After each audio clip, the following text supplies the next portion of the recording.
Let's do it. All right, everybody, thank you, and welcome back to the P2 podcast. This is my third. Now that Bryce is in Italy, I think I'm just going to take the reins on these since I do them better. We're just having a ton of great, awesome individuals coming in, speaking about their experiences, their stories, things that interest them, really trying to give back to you guys and give you guys an opportunity to kind of stir up conversations on your own. So today we have with me a good friend, Malik. Leek is a local DJ, content, curator, good times guy, mogul in Columbus, man. I've known this guy for a long time at a variety of depths. It's been really cool to see his journey. I knew him when he was the guy that just occasionally played at, Big Bar. And then, now, clubs are fighting over him, concerts want him around. He's talking to all the people when they're watching sports games and stuff like that. And so I'll let him tell you a bit of his story, but it's just been really cool, and I'm really happy. This is one of those episodes I'm actually really excited for, so I'm gonna contain myself. But I'll hand it over to Lee. Oh man, thank you for that generous introduction. Just kind of echo what you said. I've been in Columbus for about 11 years now, DJing. All over doing different types of things. Also, did some community work in those years. Obviously, when COVID hit, things took a back seat. Definitely want to get back to doing stuff like that. Kind of got into the content game a lot recently. So that's been kind of my main focus is DJing and then producing content. Really just trying to build up my brand as much as I can to, hopefully use it for the best and use it for good, moments like this. I always look at myself, I'm like, people don't care about me being on a podcast, but I guess if I look cool enough, people will care. No, hey, listen, half the battle is what the perception is, right? So, and we've talked about that before. It's one of those things where, and Instagram's a scary game, right? Especially getting the media creation game where you're looking at, oh, well, all my friends are like in this person's content or that person's content, but I'm not getting no love. Is it the algorithm? Is it me? Is it them? Is it the city? Do I need to leave? Yeah. You have that game, and then you also just have the comparison where oh well, because such and such shot that and it cut it, his life looks good, her life looks good. Why doesn't my life look that good? And I actually wanted to have you on here because I think we have a huge Venn diagram of like people, right? So there's a ton of people that we both know, a ton of groups that we're tethered to. And I think you're also one of those people very similar to me where you don't care where someone's from, what they do. If they bring good vibes, race, color, creed, doesn't matter. You're with it. And I think that's super cool. It's been something that's the way I've been my entire life. I don't care if a dude or a girl looks the part to be my friend or to be in my circle. I don't care if you have 4 followers or 4 million. If you bring me good energy and you reciprocate and fill my cup, then I'll have you around. If not, then Yeah, I get that. I'm definitely the same way. I've kind of always been that way since honestly, since I was young. My mom had put that impression on my sister and I. My mom used to work with MRDD people, with which people that aren't familiar with that acronym, it's mentally retarded people. And so when we were younger, she'd always be like, if I ever catch you making fun of anybody, I'm gonna slap you. And I'm like a kid, I'm like, oh, all right. I wasn't thinking about it, but now that I know, and it just came from my parents, and my grandparents. Like my grandpa was Jehovah's Witness on my mom's side. On my dad's side, my grandpa was Muslim. And then obviously we had different, and then my mom was, basically a Southern Baptist. And, so we had different, even just in our family tree, just different like religious beliefs, but it was always love. It was always respect. Obviously Thanksgiving sometimes. a little hectic. Yeah, especially when the Cowboys are playing. Yeah, man, it's just kind of been my upbringing as well. It's just like, in high school, I got along with everyone, cool kids, I guess you want to consider nerds, jocks, or you say jock like you're not a state champion. My guy. I was a late jock. Oh, okay. Late. No, I think that's like, obviously you see that in you. Like, I don't think it's possible to build a brand, to build a following, to build a circle, a community the way that you have around your name, to be able to say, hey, yeah, guys, I'm doing this thing. You actually want to get involved, and to have all the different types of people come out, unless you're that kind of person, that person with that welcoming energy, that very non-judgmental energy. I think it definitely does. That speaks volumes. No, I appreciate that. No doubt. But today's, and you kind of spoke on it a little bit earlier, kind of tangential from the lesson your mom taught you, just accountability. I think you and I, especially like men, but Black men who really, really care about mental health as it pertains to both us and our own safety in our own brains and our own minds, our own emotions, but also what we put out. And so we'll start with what we put out. We might make our way to what we put into ourselves, but the accountability piece, I know for me and you, we talked about it often. It's huge, and we try to take, all the accountability that we can. I know for myself, probably to a very toxic point, like it will all be my fault before it's someone else's fault. And I think that's rooted in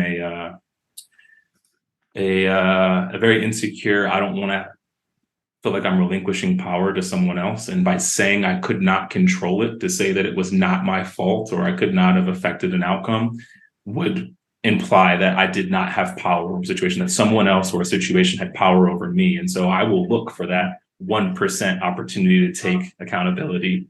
And I know you kind of share that same idea of just like always looking for the opportunity to just step up. Yeah. It's funny, before I hopped on, I was thinking about our conversation, and I'm like, what is accountability? And it's funny, like accountability never really comes in a positive light. It always comes when you have to take a step back and account for the thing you did and figure out how you're going to be better from it. Because like when you say accountable, it's not like, well, let me make this sound the best way. It's no. Like it's literally being like, I messed up. There's no sugarcoating. There's no, like, you really do take yourself out of it, and like you try to put yourself in the other person's shoes. And I think that's like the hardest thing about accountability, is like it's never in like oh, I did a great job, like let me tell people how good I did. Like that's not really, it's always like, nah, I messed up, I gotta go back and kind of let people know like, hey, I see what I did, I know what I did, and I'm here to tell you that I've reflected on it and my plan is to be better going forward, and then to have those actions in place. Because like you hear accountability all the time, and it's like, well, what does it really mean though? So Yeah. And I was going to ask, that was actually one of my first questions, is what does it mean to you? And you kind of gave it there. And I would ask, like, a follow-up question is, do you think there are levels to accountability? ooh, levels. No, I don't think so. I think it's one level. I think it's literally just, you do wrong, you own up, you fess up, you do better. Like Okay. I think it's that simple. To, are you accountable? But it's not even just fessing up. I should take that back. Like accountability, like with yourself, is like you have a goal, you have a vision, you have a dream. Are you accountable enough with yourself? Like I had a whole chocolate chip cookie from North Star. I was not accountable. I was like, I'm gonna eat that cookie. But it's like, being dependable too, internally or externally. Like, can I count on you? Can you Yeah. count on yourself? So I think there's like different forms of it, but I think on one level, it's just basically being dependable, being reliable, before and after, something Okay. kind of. So then I have a question for you. Say I told you I was going to show up to an event, right? I'm a guy that you expected to be there, right? I had something to offer to it. I was bringing something or whatever. I was bringing the cake, whatever. And I miss it. And you hit me up the next day and you're like, hey, Chris, man, what's up? I'm like, bro, my bad, man. I got sick, or in my car, or, whatever, right? Right. Do you think that situation is different than me calling you the night of and saying, hey, bro, listen, I know that I committed to this, but I'm not going to be able to make it because of X, Y, and Z? I think being able to I think accountability comes with like knowing that you're gonna potentially mess up, but like you do it far enough in advance. Like, hey, I know, like I said, I was gonna be able to do this, but I no longer can. I'm trying to give you enough time to fix it. Yeah. To me, I'll take that all day. Mhm. Like, even if in the slightest, something is possible, like you can't or it might happen, just say it. And I've learned that with myself too. Like, hey man, I might be 5 minutes late. I might be a little late. Instead of like me sitting there and be like, bro, like you just don't care about my time. I'd rather you be like, hey, I'm running late. I'm gonna be running late. It's like understanding what is to happen. Yep. Hey, we can meet, but just let you know my Thursdays are hectic. I could be 20 minutes late. Hey, yeah, I noticed I can make it to your birthday, but just let you know my mom's birthday's that same week. No promises. It's like just being accountable and like being honest. I think there's a lot of honesty that comes with accountability too. Yeah. No, I think I agree with you. I think that baseline accountability is accountability. I think my leading question was more so I do think there's levels to accountability. But I think I've always stuck by the idea that I think that most adults accept responsibility. They accept accountability when it's thrust upon them. Hey man, you hurt my feelings. My bad, bro. I'm sorry. But then I think there are those who, via experience and maybe a heightened awareness and probably some trauma, seek responsibility. They seek accountability. If I notice that you're a little off and I'm like, damn, you know what? I did fuck up last week. Hey, Leek, bro, let me just talk to you. I just want to make sure that we're good because I know I was a little off last week. And so I do think that there are those people who readily seek it. And I don't think that's necessarily better, but I do think that there's an awareness that comes with that and the accountability process and seeking the opportunity to take ownership for your actions, right? I think a lot of us would be like, man, if he don't say nothing, then I don't have to, I don't have to take accountability for it, right? If he never confronts me about it. Like waiting to see if the other person is even gonna like mention it. Definitely. I get that. I was gonna say, I mean, I don't know if you see a difference there or not.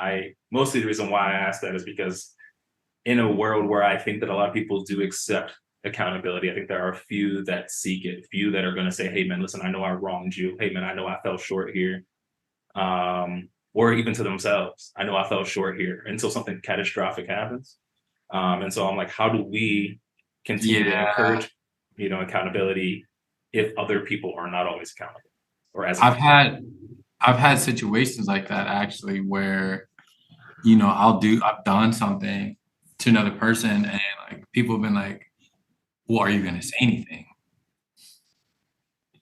And it's like, well, yeah.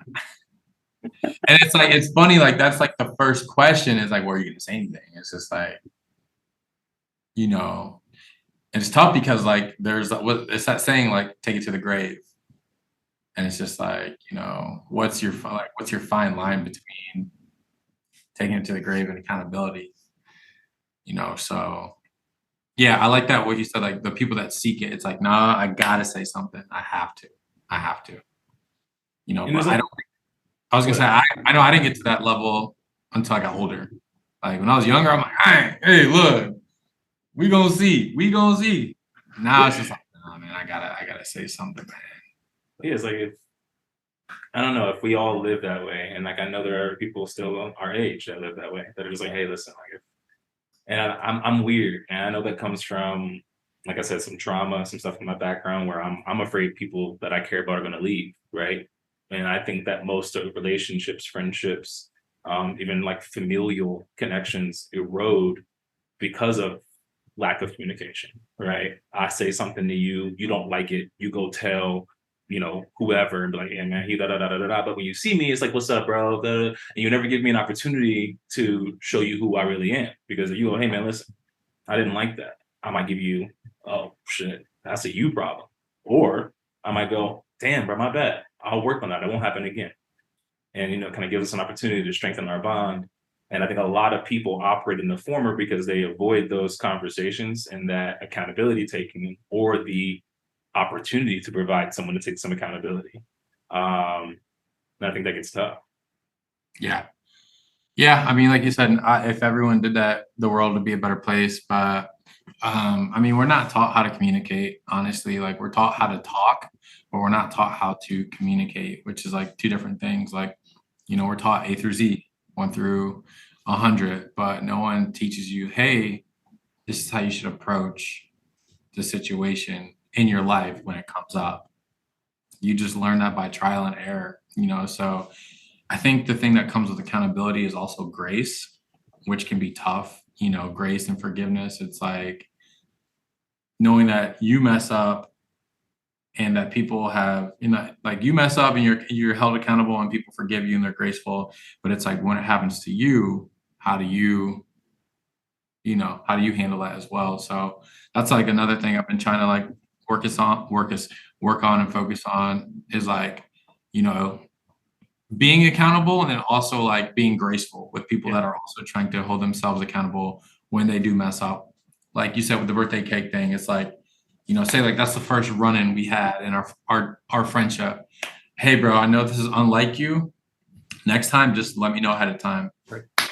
Great. Boom. You're held accountable. You've been given grace and forgiveness. We move forward. Now it's after that where now you're always late to stuff, or you're not texting me back, you're not communicating with me. Now I don't feel like I can count on you. Right. So it's like now you kind of lose my grace. So I can kind of see what you're saying to like levels of it. Do you think that it's harder to forgive yourself or forgive others? I think it's harder to forgive myself because everything going on in your mind when you do something. And it's like you can ask for forgiveness and you can be forgiven, but like internally you're like, damn, dude, you effed up. And that's all you keep hearing is like you effed up. You messed this up. And you're like, internally, you're like, it's okay though, it's fine. And like you're like, no, it's not. Like you just like if you're anything like me, like you hold on to it. Like if I mess something up with a partner, people are like, let it go. And it's just like, it's hard for me to let it go because I know what I did and it could have been avoided. And I think that's what makes it the toughest is like when you have clarity on something and like, better and you're like, I could have did better and I knew it and I chose not to. That's when it's like, how do you forgive yourself? Now, there's been times where I've done stuff and I was not in the right mode, the right character mindset, maybe alcohol is involved or whatever. And you're like, man, that was not me. Like, what I'm saying? I shouldn't have did that. I think it's a little bit easier. I think when you have like a clear mind, you're just like, nah, you knew what you was doing. Yeah. It's it's one of those things we used to say as a kid, college. You get greedy, you get fed that good shit, right? It was one of those things. It was like, all right, like I know, and I'm like you. I have an insane amount of self-belief, and so with that comes an insane amount of accountability. Like they can do it, I can't. I can't mess up, right? Like I get it. It's you don't think people are less intelligent or less aware so much as it is that you're like you just think so much of yourself. Like I could have done better. So well, now you know better. It's like, no, I knew better then. I knew better then, and I played with it. I played with it, and I pushed it, and I thought that I could finesse this, finesse that, and then it blew up. And you're not even so upset about it blowing up so much as it is that you saw that as a potential, and you still ran with it. And you're like, "Fuck, I knew that. I was better than that." And so you almost like compounded it, right? Like you're at the point where you're like, okay, not only did I mess up and possibly hurt somebody, fracture a relationship, break a relationship, friendship, partnership. But I knew this was a possibility and I definitely don't want this outcome. And I chanced it anyway. And that part will eat at you a little bit. Yeah, man. And the thing for me that sucks is like it doesn't matter how small or big. Like I'll hold on. Like I had an instance literally like a day or two ago where I had a gig and the night before I stayed up late on YouTube and like my intentions were good. I'm watching good stuff, I'm watching like documentaries and stuff. But I knew in my mind, like, yo, we got an early day tomorrow. Like we should be in bed sleeping. And so like I wake up and usually like for gigs, I prep, I make sure everything's in the car, all that. So I just got a new cable bag. So I switch on my cables. I get to the gig and I'm setting up the speakers and two of the speaker poles are missing and my whole cable bag is not my car. And this gig is like 40 minutes away. So my anxiety in that time is skyrocketing. Like my hands are getting all clammy. I'm like, I messed up. And it's a big client. it's a big client too. Like, it's not like a little rinky dink like birthday party. Like, I'm like, no, this is like a Fortune 500 company. And so like it worked out. I had my backup speaker. I had some cables, thank God, in the car. They were expecting two. I only gave them one. It worked out. But like that whole day, I had to literally tell myself like that was a moment in time. We got other things to do. Please don't focus on this all day. Because 2 years ago, I would have shut down. Mhm. I would have been just miserable all day. And I'm like over apologizing to them. I'm like, I'm so sorry. This is not like me. Da da da da da. And it's like I'm talking to the guy that booked me for it. I'm like, hey, like I effed up. This is what happened. And I'm just like, I'm so sorry. And it's like I didn't really ruin anyone's day, but I just didn't do my job. And I'm just like, I can't forgive myself for that because of the expectation I held. Like, Yeah. it's tough. Falling short of your own integrity is tough because you know it, right? No one else knows it. Right? Like you said. Yeah. So sorry, going back to that. I knew better. I knew to not be up late. I knew to prep. I knew better. So yeah, that's the thing. That's when it sucks the most is when you know and you don't. No, facts. So out of curiosity, like obviously you talked about 2 years ago. And I know for me as an athlete, when you said that, what comes to mind is coaches tell me like short-term memory, right? You messed up on that play, but you got to, if you shut down right now, we lose the game. You've got to be able to put that out, like not to the point that you make the same mistake in the future. Like you want to remember it enough to not do this again. You want to know what this feeling feels like, but you don't want it to become crippling for, future progress. So like, are there daily, weekly, monthly practices you find yourself revisiting things to continue to work on that balance of accountability and forgiveness and grace for yourself and for others? Yeah. I mean, I think like, you said the athlete thing, it's kind of like watching tape. When your coach used to in football rewind it, show you over and over and over and over. They tell you have short-term memory, and then they show you the play you messed up on 50 times in film, and you're like, okay, I thought we forgot about this. But to be metaphoric here, it's like watching tape is like reflection. So it's like, okay, I messed up on that gig. I'm gonna let it go. I'm not gonna forget. And it's weird. How do you let go without forgetting? Mhm. It's like letting those emotions go, feeling the guilt. But I'm not gonna forget that, hey, the next gig we do or the next play we run, to have that in the back of my mind. You need to do better this time because last time you remember how it felt when you got to that place and your heart dropped. You know what I mean? So it's like, to me, like reflection is so important to look back on times and, remember what you did, why you did, and how you did it, and then go forward and be like, I don't want to feel like that again, or I don't want to make someone else feel like that again. And that's the accountability within your own self, is to get better each time, because you're not going to be perfect. You're not going to be perfect. But if you aim to be better each time, then it's like it's like less and less of like hurting yourself or hurting someone else.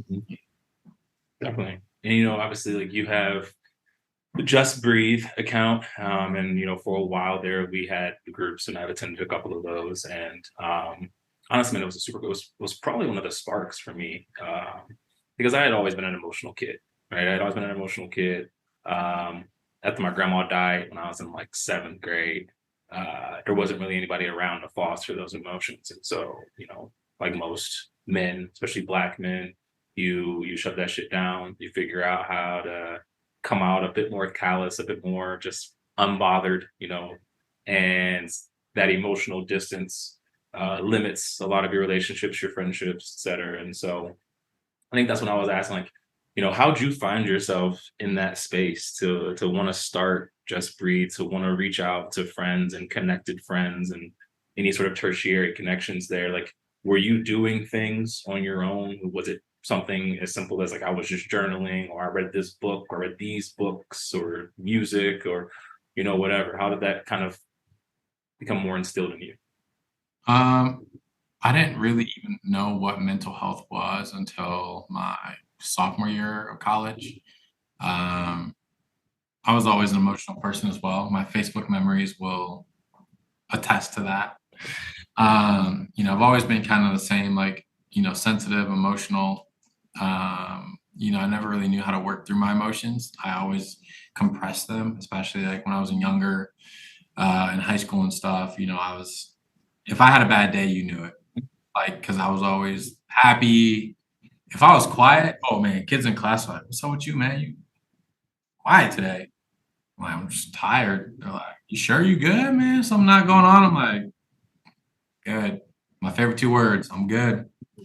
And then once I got to college and I was in a great place, man. I was finding myself amongst new friends, people I call brothers. I'm on the track team, and then I get hurt. I tear, sprain, whatever my hamstring. I don't think you can sprain your hamstring, but tear my hamstring. Okay. Okay. What? I don't know what it was. I did something. And so like my whole world blew up. I went to a very deep depression, anxiety. I never had anxiety like this. I went from hanging with my most near and dear friends every day because, we're on the same team, to eating lunch by myself, you know, um, going to the cafeteria class. Like I just kind of became isolated. And I had just escaped that because I was at Toledo by myself. Right. I was supposed to go to another school with my cousin. We were both going to be on the track team there. Some stuff happened. I ended up going to Toledo, and like I didn't know anyone. So like same thing. I was supposed to be running. My identity was in track. I'm not even running. I'm eating by myself every day. I don't know people. Like the people I do know are not people I really even want to be friends with. So I'm just like in this lost. You leave high school and you go to this, whole new world in college. So I went from that, escaped it, got in a good place, and then boom, here we are again. And I was like, man, I hate this feeling. I hate feeling depressed. I hate feeling sad. I hate depending on other people for my happiness, because like that's who I was for so long. I was such a people person that like my energy came from hanging out with others. Mhm. I couldn't be by myself. I hated it. So when I got hurt, it was like the first time I really got into like a deep depression. And I was like, well, how do I get out of this? Like, how do I not feel like this? So I start watching like motivational speeches, before I went to class. I had downloaded like a motivational app, just like anything to get my mind out of this dark place. I was like, I can't, because I was like, I mentally can't do this because Right. I'm going to literally explode.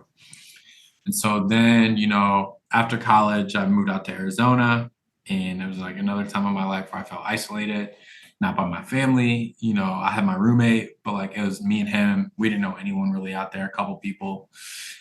Job is hard. I'm not finding any gigs. I'm working a job I don't like. I don't have any money, and I'm like, oh my God, bro. Like, here we go again. Like, here we are again. Like, I'm depressed. I'm so depressed.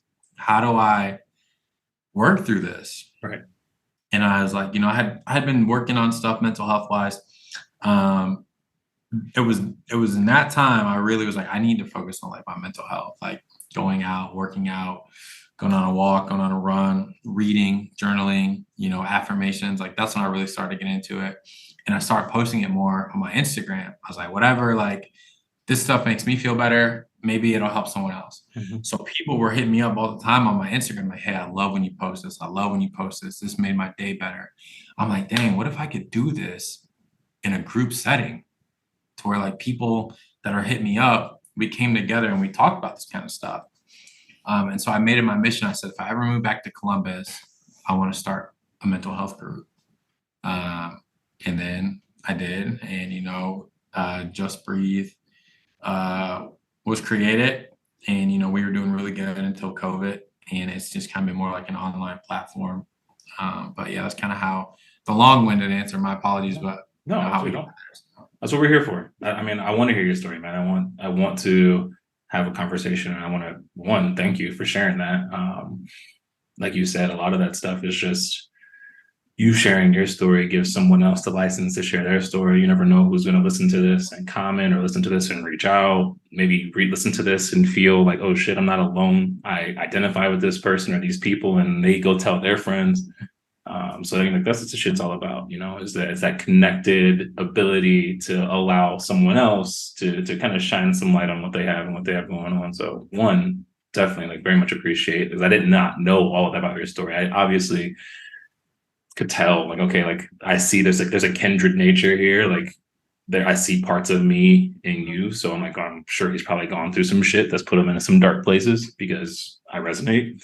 But yeah, man, I want to, like I said, just thank you for that. And anyone who's listening, this is your license, your opportunity to either reach out, talk to friends. We have, Just Breathe. It's a great account to follow on Instagram. We also have It's Mental. It's a men's group that I started. There's several accounts. I have another buddy who has this. It's really beautiful to see this kind of thing become a thing, right? Because before it was very taboo and, kind of whatever. And, now people are a bit more confident, especially men, a bit more confident about speaking out about it. So I didn't recognize certain things like there are, and I don't know if maybe you can relate to this or anyone else can relate to this, but I mean, I'm that person who looks back on things and I forget. And I don't know if that, people say there's coping mechanisms, you black shit out because it's just for you to move forward, you just forget it.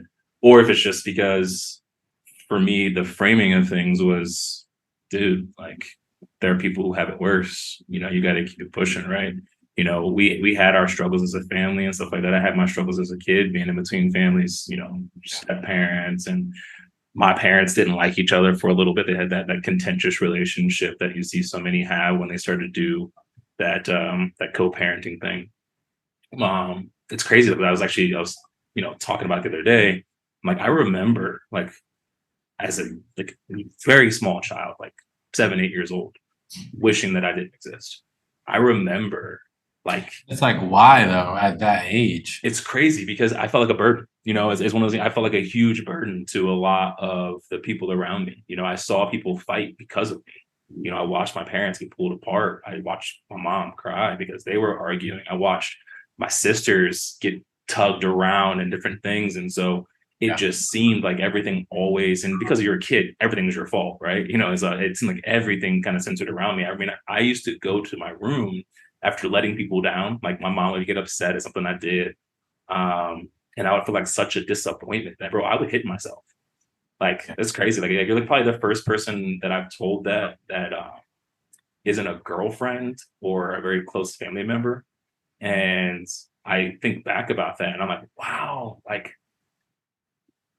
that's not little shit, bro. You were like an 8-year-old kid, trying to hurt yourself because you felt like, hey, you weren't worth it. And so it wasn't actually until now recently, kind of I've been calling it the reawakening of certain things, right? Spawned by the end of a relationship. And I should say spawned by trying to be better in a past relationship, trying to uncover certain things within me so that I could show up better. And then continued because as I found certain pieces of myself, I was very happy with what I was finding, what I was moving through. And it's then that I started to realize, oh, wait a second, I wasn't just resonating with the Just Breathe stuff or the diversity group that I started during, the whole Black Lives Matter movement. I wasn't resonating because I liked to go and share and, I can articulate and people always go, man, I love what you had to say. Cause that was a good feeling. Right. But it was almost like this past year, I was shown why you had such good things to say. You weren't just pulling that shit out of nowhere. You have such good things to say because a lot of this is a part of your own story. Yeah. And so that's why people like you see, I just check in. I'm like, hey, Leek, what's good, bro? You, a couple of other friends, I share my mental health stuff with you guys on social media because I think that kind of connectivity and the promotion of it, hey, I'm going to do it. And when I do it, maybe it reminds Leek to do it. Maybe it reminds my boy Jordan to do it. And I think the proliferation of that just continues to kind of help people like ourselves who may or may not have those realizations at different times. Yeah, I agree. I mean, it's a domino effect, man. They say birds of a feather, they say the top 5 people you hang around, stuff like that is important.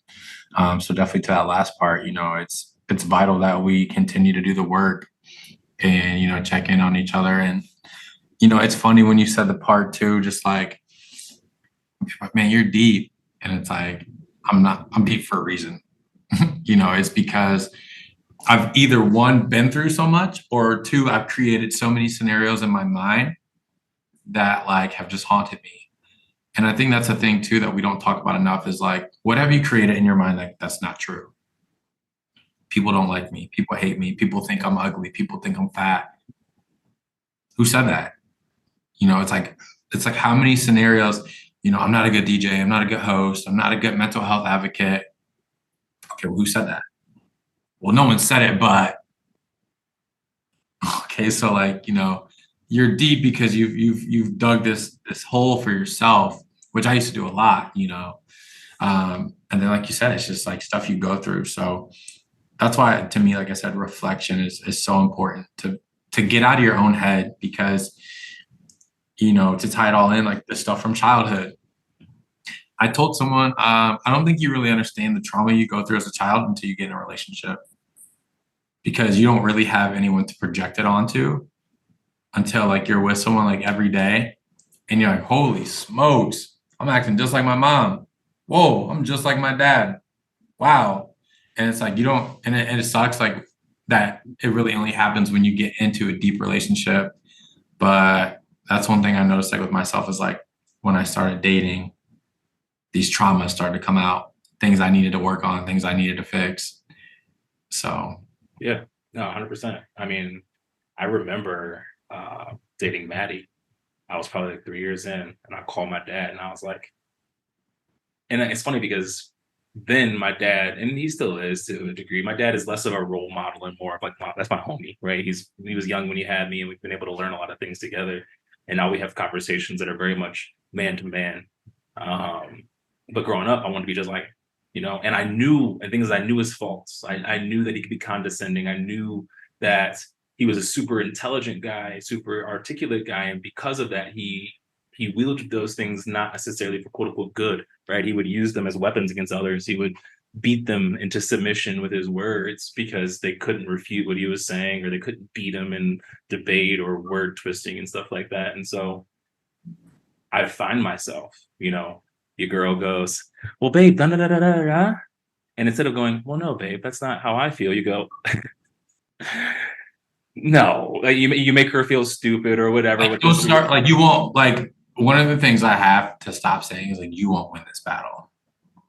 Why? Like what? Like why does your mind go to like, hey, you can try to out sass me, out joke me, but like I promise you, baby girl, you don't want these problems. Right. And it's like, why is that your first instinct instead of like you said, being just like, okay, there's a problem. Like how do I fix this? It's a weird thing, man. I mean, I remember being like, I don't know what your relationship was like with your parents in that dynamic, but I remember like you joke about, I'll back up. I've had girls come to me and after having a conversation go, it's so frustrating because then I go home or I'm driving home or I'm in the shower and I go, no, that's not how I feel. And I have something to say now. And I'm just like, this didn't come to you then.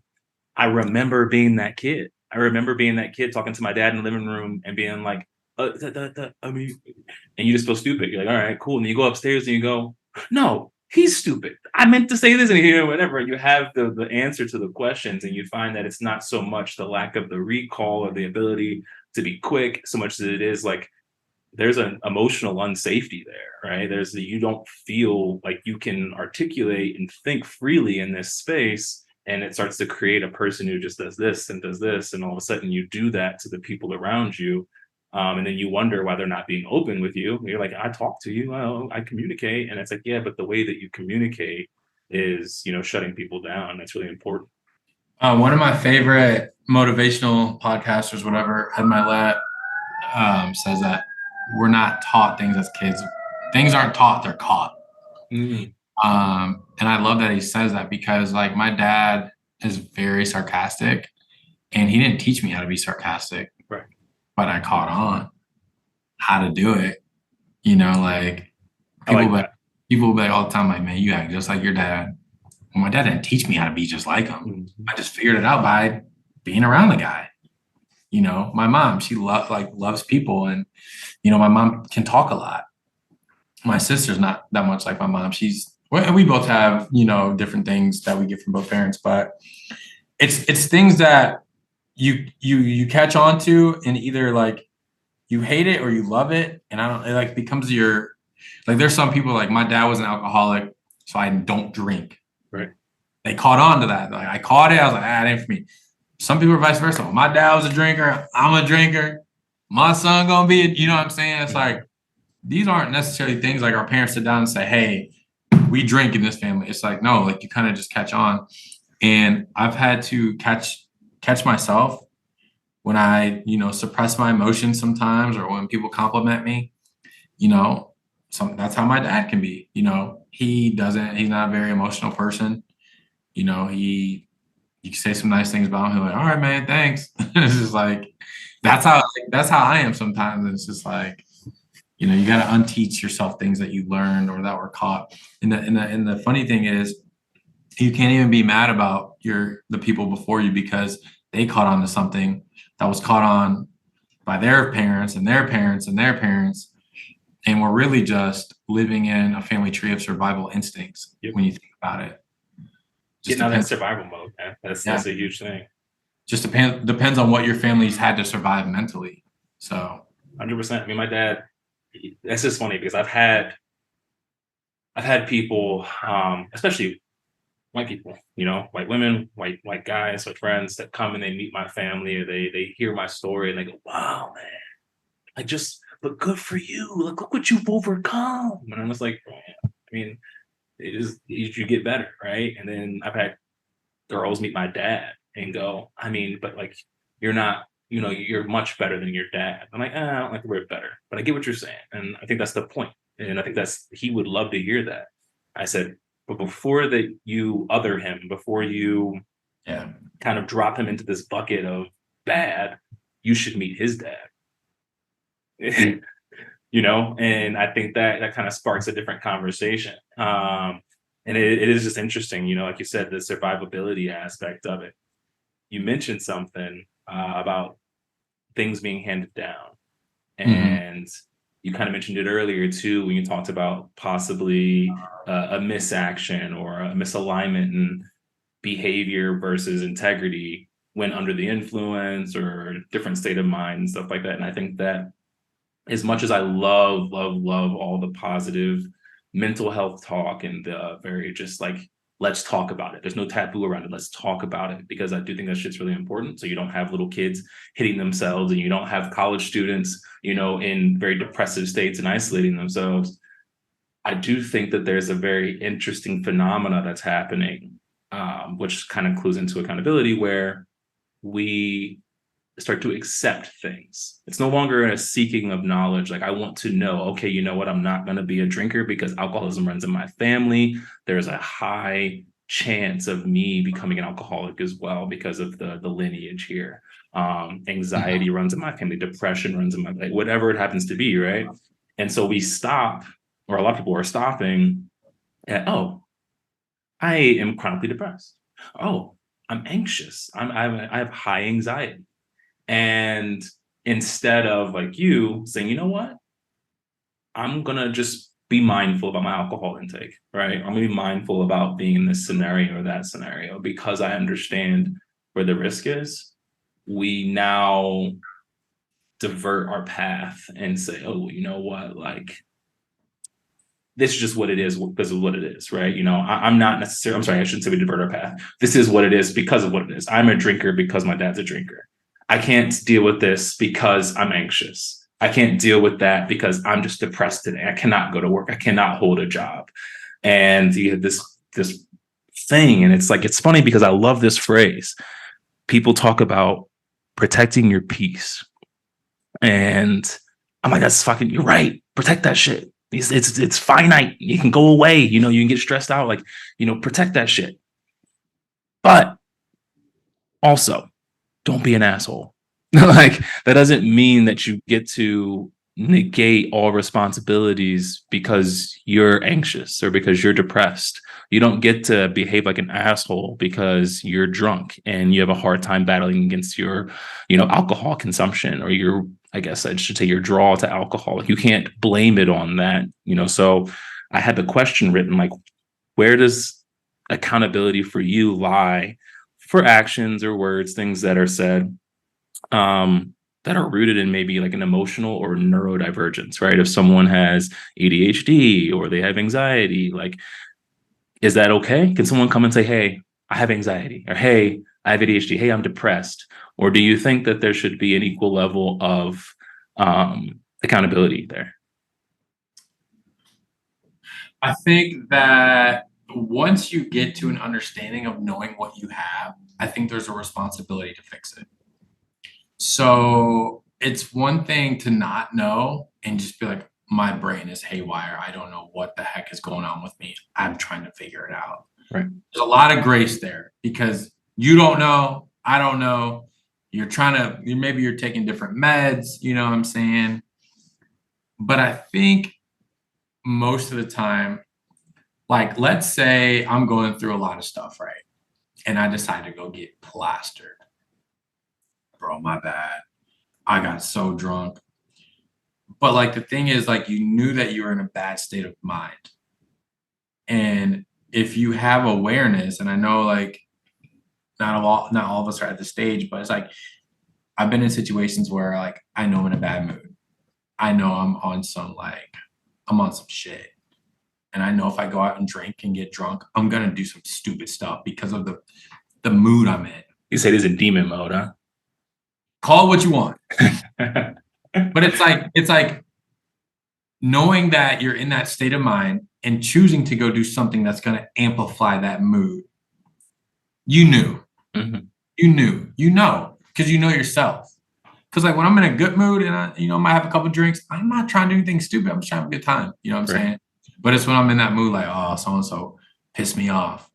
So-and-so made me mad. Or, oh, they try to play me. That you get drunk and then like you wake up the next day, you're like, whoa. So I think that there's a line of like, if you're like going through some stuff and you're just kind of acting out, you don't know what's going on, you haven't assessed it, there's some grace there. But like if you are grown enough to understand that your actions have been repetitive time after time after time, and you're choosing to do nothing about it, it's hard for me to really be too like, I don't know. It's like at that point, it's like, all right, you gotta stop being a victim. But it's tough because like you say these things and it sounds like you're trying to be harsh. I'm not. It's like I'm not trying to be harsh.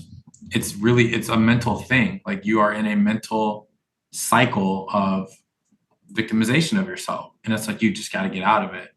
And you hear some people say like, I just can't, I can't. It's like, no, like that's part of the problem is like you don't even have a belief system that you can. So it's like you'll never get out of it. But going back to your question, it's tough because like the optimist in me, like the nice person wants to say like it's okay, like people make mistakes. But I'm 30, you're 30. It's like we're at an age where it's like, nah, you know better. Right. Like you have to know better. Like I just feel like there's a certain point in life where like you get to and it's just like, okay, you're not a kid anymore. You're not an adolescent. Your brain is fully functioning. Like I don't know, like the world is like, to me it's like the world is so, it's the world. Like there's nothing that you can't find or understand. Right. I have to be careful not to get like, to understand like people don't think like I think. Mm-hmm. And so I don't know. It's a tough question. Like I said, it's another long-winded answer. It almost feels like a case by case scenario. But at the end of the day, like if you're grown enough to know and you're aware enough to understand what you're going through and what it leads to, then I think there's no excuse. For sure. No, I mean, you know me, like I think people in the past have said I can be harsh, but I think I like to work from the rational and the emotional component, but in tandem, right? So I think there are things that just make sense. And then I want to sprinkle in the emotion to give it context to my behavior. Is something right or wrong? That's pretty easy. Hey, listen, that was not the right thing to do. That was not the right way to behave. It was the right thing to say. But why'd you do it? Let's talk about that. And I can give my empathy comes from in the understanding of your story. The compassion comes there, right? As men, we've messed up. We've messed up sometimes not knowing we messed up, and sometimes we messed up knowing we fucking messed up, right? And we hurt some people. And in that, it's never meant to be like I have friends who have done some messed up things and they've met me in my messed up places with a lot of compassion and been like, hey bro, hey listen, like, yeah, that's fucked up and that sucks that you hurt this person. I know you're not this person, or take it back, you are this person, but you're not the worst of what you've done. Right. These are just these actions, just like all your good actions don't define you. You know, you have to take everything.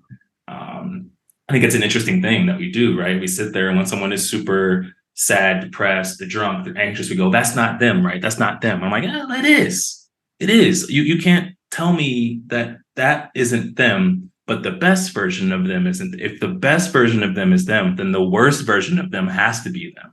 And that's okay because that makes them human. Both versions. Exactly. Otherwise, we're just these like mute gray people in the middle with no, whatever. But like, you can't tell me that the happy, smiling version of this person and this very sad, shut off, angry, spiteful version of this person are not the same. They have to be the same, right? They come from the same place. And that's where that accountability comes from. Yeah, I never thought of it that way. It's like that is who that person is. Now you can choose to be a worse version of yourself as time goes on. I think the thing that comes with accountability too is knowing that when you mess up, you don't get to keep everything. You're gonna lose. You're going to lose some things. You may lose a job. You may lose a partner. You may lose a friendship. You may lose an opportunity. You have to take that L. Mm-hmm. And there's been plenty of times where I've messed up and I'm like, man, I really hope I get to keep this opportunity. And it's like, you don't get to, no, you messed up. You messed up. You decided to fumble. You decided to not prepare. It's like if that company would have been like, hey, glad you came out, but we're never going to have you back. Right. Please, man, I promise, man, it's never like this. Well, you didn't make the decision to do it right today. It'd be one thing if I got there and like, hey, man, I don't know what's going on with the speaker. It's just not working. Right. It's like I didn't even have the things I needed. So it's like accountability being like, I'm gonna do my best, I'm gonna own up to it, but I don't deserve anything after this. Right. Because I messed up. And I think where some people get confused, it's like, well, I apologize. It's like, well, that's what you're supposed to do. That doesn't mean you get to keep everything that you lost, that you potentially are about to lose. Right. Just like athletes, if you're a professional athlete, you sign a contract, you go out, you speed, you drink. If a team cuts you, dang, come on, I'm averaging 30, bro. We don't care. You messed up. You knew and you know. And you decided to do something that put your career in jeopardy. It's the same thing with like if you're in a relationship, you knew and you know. You decided to do something that puts it in jeopardy. You don't get to keep that relationship. It's not your choice, right? Not your choice. Exactly. It's your choice. And I think like that's the thing that has to come with internal accountability is being like, I may lose a lot, but I have to own up to it. 100%. That's accountability. It's saying like, I'm going to lose something here, but I would rather lose something with integrity than keep it and be like a lie. And that's one thing I had to learn is like, okay, you can take it to the grave, but every time you see that person, you're going to feel like shit. It's like, are you willing to feel like that the rest of your life? Or do you want to apologize, lose that person and know that, hey, I effed up. I apologize. They don't want anything to do with me. But now there's no like secret between me and this person or me and this situation. Or, if I would have went to the gig, I'm like, well, they told me y'all only needed one speaker. Right. Just knowing that whole time, like I lied, Right. So No, I think, you said it. Okay, go ahead. No, I was gonna say accountability just comes with sometimes like you lose things, and it hurts, but it's just part of it. The integrity piece, bro. I think that's is interesting. It's interesting. I don't know how you grew up, but I grew up watching my dad lie profusely. I grew up watching my mom lie, white lies. My dad lied a lot more egregiously than my mom. I grew up watching my grandma lie. Usually to do things for me. Trying to. Damn, grandma. Right? No, but she was like, hey, your mom doesn't really want you to have that. So don't tell her we went here, or don't tell her we did this, or whatever, right? And so I started lying very early. Oh yeah, nah. One time, my grandma had me tell a lie that we did go to church because she was tired and she didn't want to go. So she asked if I wanted to go, and I'm 8. I'm like, no, I don't want to go. And so she said, well, just tell your mom we went, so that way she's not mad. I'm like, all right. My mom picked me up. How was church? It was great. Pastor gave a great word, whatever. I get home, took a shower, come out. My mom was like, so you said you went to church? I was like, yeah. She's like, that's interesting because your grandma said y'all didn't get to go. And I was just like, word? Like, what? Like, hey, yo, wait, hold on. And I'm backtracking. And so then I go to her, I'm like, grandma, like I was only lying for you, you know? And so Right. it's an interesting thing. But like when you, like you said, you live in your integrity, you find your place back or find your way back to that place where you are not lying to anybody, where you own up. It's like people can have their feelings and their emotions about you, but no one can hang over anything over you. No one can say that you're a skis, you're scum, or whatever. It's like, nah, man, listen, like I might not like mess with Buddy, but like I ain't got nothing against him. Like I'm not holding nothing over him. He ain't lying. I don't know that he ain't tell her or him about, you know, you don't have to really worry about that. And that gives you a true license to be yourself. You know, I think a lot of us live behind this veil of what are they gonna say? I'm like, well, when you're living in your integrity, what the fuck can they say? Yeah, that's one thing I'm working towards, is just being honest from the jump, and honesty goes both ways. It's, honesty is kind of like telling on yourself and then also telling what's within you as well, because you can think that you're trying to be a good person by not telling the truth. If someone's like, well, how do you feel about this? And you're like, it's fine. It's fine with me. Like, I'm cool with it. It's like, be honest, bro, because now you're hurting yourself. When you're dishonest externally, you hurt others. When you're dishonest internally, like obviously you're hurting yourself. So it's like just being honest, like with yourself on a daily basis and with other people. It's like if you have a goal to, start the new year off working out, and you're like, man, I'm gonna get it, I'm gonna get it, I'm gonna get it. And it's like, you 2 weeks in, oh, well, my job's been just so crazy. And then the family stuff. It's like, bro, be honest with yourself. Right. You just make no time, brother. It's not something you really want. And I have to be honest with myself too. Like, there's times where I'm like, man, I want to look great. It's like, do you? Or do you just kind of like want to stay in like a little bit of shape to not be fat? And it's like when I ask myself those questions, I find myself leaning a little bit more to the honest answer. Mm-hmm. Because the answer in my head is like, well, I want to have a six pack. I want to look good on the beach. It's like, no, that's a dream you have. But if it's a real goal, then like, and you're being honest with yourself, then like you won't make the excuses to not go or like say you're busy. So it's like I've had to learn how to be honest with myself too. It's just like with stuff and not make excuses like, well, it's slow season, so I'm not making any money. It's like, well, you just went on 3 trips in the past 3 months. Right.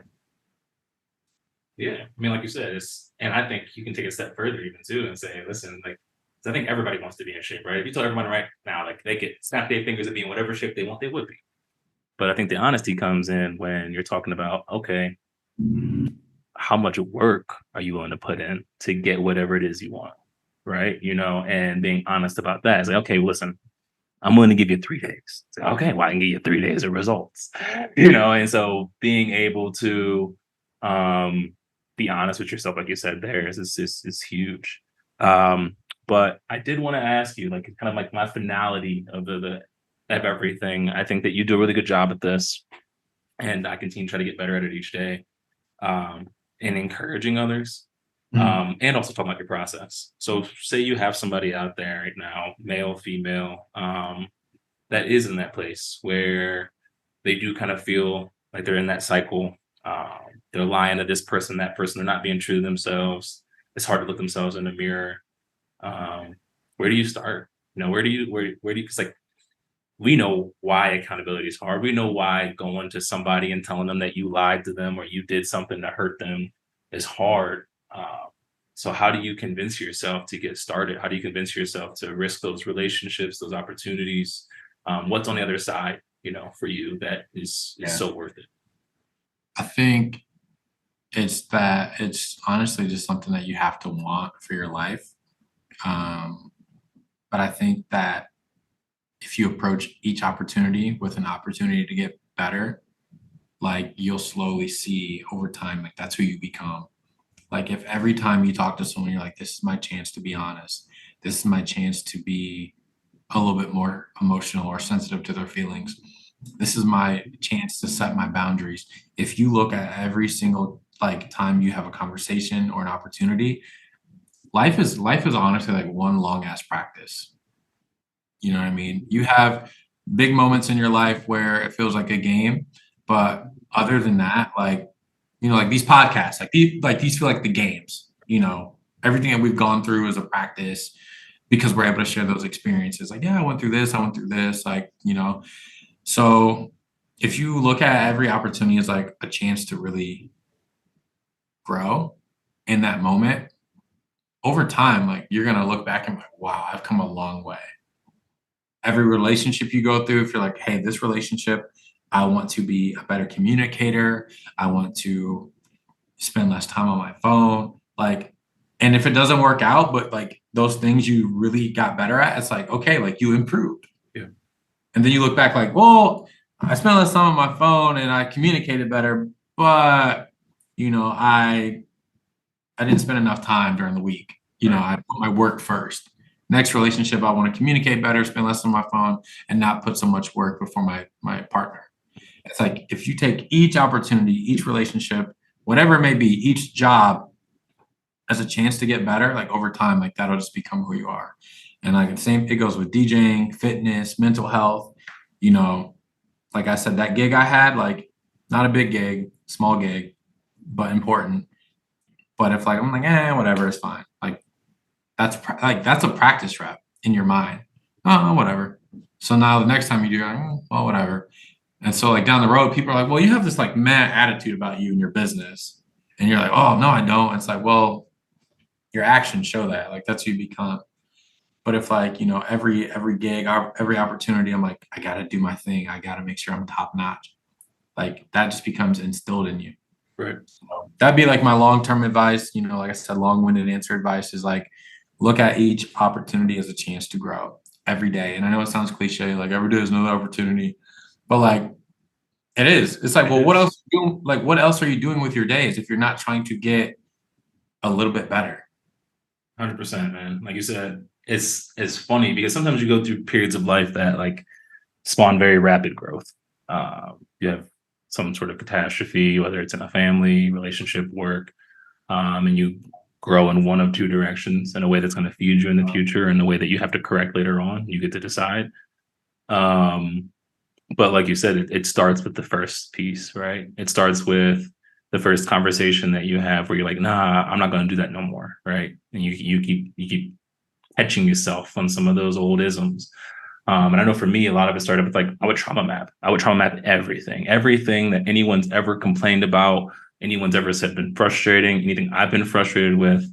I just deep dove for the last year on, okay, why do I do that? And I'm like, it was a puzzle to me. And I wanted to put it up in this mind map of my brain of why I do everything that I do, the good things and the bad things.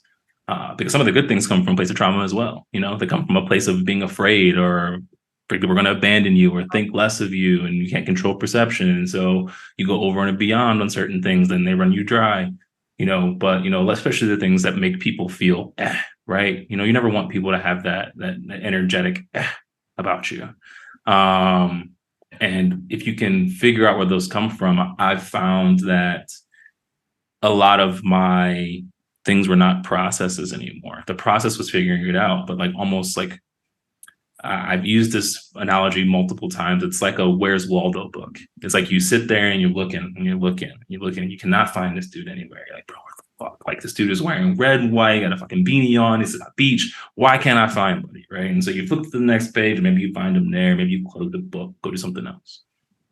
Come back the next day, you open it up in 4 seconds. There he is. And now you can't see that page that you just stared at for 20 minutes the day before any different. It's the same page, but now you see it differently. And I think for me, that's really helped me like not have to think about, oh, remember, you don't want to do that in conversation anymore. It's like, it almost like hurts to do. It's like, no, you know exactly why you don't want to do this because you know exactly where it comes from and how it can hurt other people. So it doesn't even dawn on me to be like, oh, don't do this. It's like, nah, you don't want to have to correct that later on. You don't have to apologize for it later on because you know what this will do to somebody. Yep. And taking each of those opportunities in stride and building them up in accumulation, and hopefully looking back one day and going, wow, like I used to be a person who did X. Not I used to be a person, because you're always going to be you. You used to be a person who did X, but now you do Y. And then tomorrow maybe you'll do Z. And just really viewing it as that ongoing process. No, I agree. I mean, one thing to remember too is like, man, like we're all just human beings at the end of the day, and we're not going to be perfect, but the goal is just to be the best we can be. And I think we all know what that version of ourselves looks like. Yeah. I don't know. I believe that there's a God out there, and I believe like it's internally, like we know, because like you can feel it. Mm-hmm. You know what the best version of you is. And that's where like sadness and depression comes from. Knowing that you should be in a better place or in a better mindset, but you just can't get there. I like that. I've never heard put it that way, but I like that.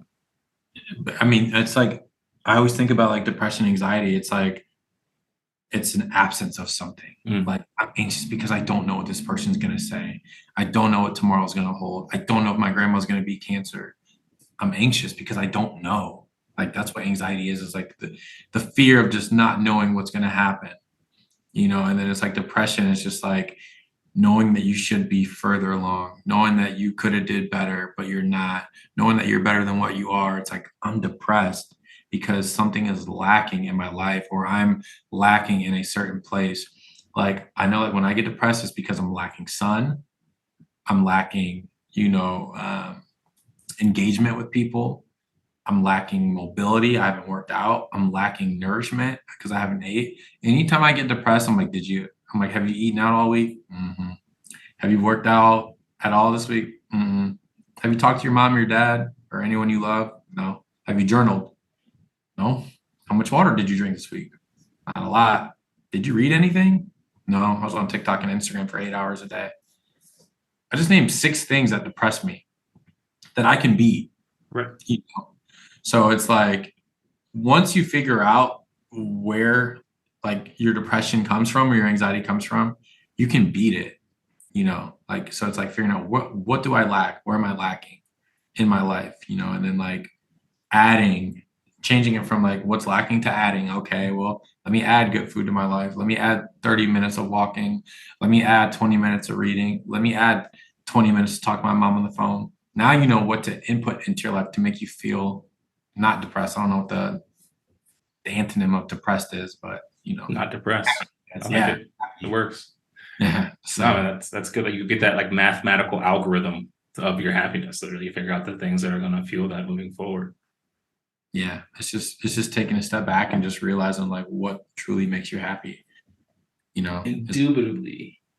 Yeah. But I got rapid fire for you because we're running out of time. So what I'm going to do is I'm going to give you already answered a couple of these, but I want you to tell it to the people a couple questions, and then followed by you go ahead and just lead with, hey, where they can find you on Instagram, if they're in Columbus, where you're going to be in the upcoming weekend, week, etc. And then anything else, you want to give them. So first question. If they can pick up one book after listening to this, what book is it? And second question, best piece of advice that you've ever received. And then you can follow that up with your sign off and know who you are. So The Untethered Soul is the best book I've read. And I honestly need to read it again. So, yeah, I let someone borrow it and it got stolen. So I got to go get it again and re-highlight everything. And there's a podcast with him and Tony Robbins that changed my life. And then the best piece of advice, man, I have so many. I'm not going to even say this is the best, but one is the book I read by Ryan Holiday is The Obstacle is the Way. Once you learn that everything you go through is just part of like what your path, it becomes easier. Like, oh, like these people didn't believe in me. That's the way. That is the way. Like that is there to build character into you. Because when someone doesn't believe in you, it makes you want to go harder. These people didn't give me a chance. That is the way. And instead of like trying to like go around it, go over it, go under it, it's like, nah, this is what's in my way. This is now part of the process that I have to overcome. I have to figure it out. Because the more time you try to spend like, well, how do I get over this? How do I get around this? you're wasting your energy, because eventually you have to go through that one way or another. So one thing I learned was just, take it head on, like, go through it, go bring it with you until it falls off, and that's something that's helped me just understand that obstacles are a part of the process. Like it's not an easy road. It's a hard road. It's a bumpy road. There's definitely moments of smoothness. But for the most part, like, you're always going to have, something in the way.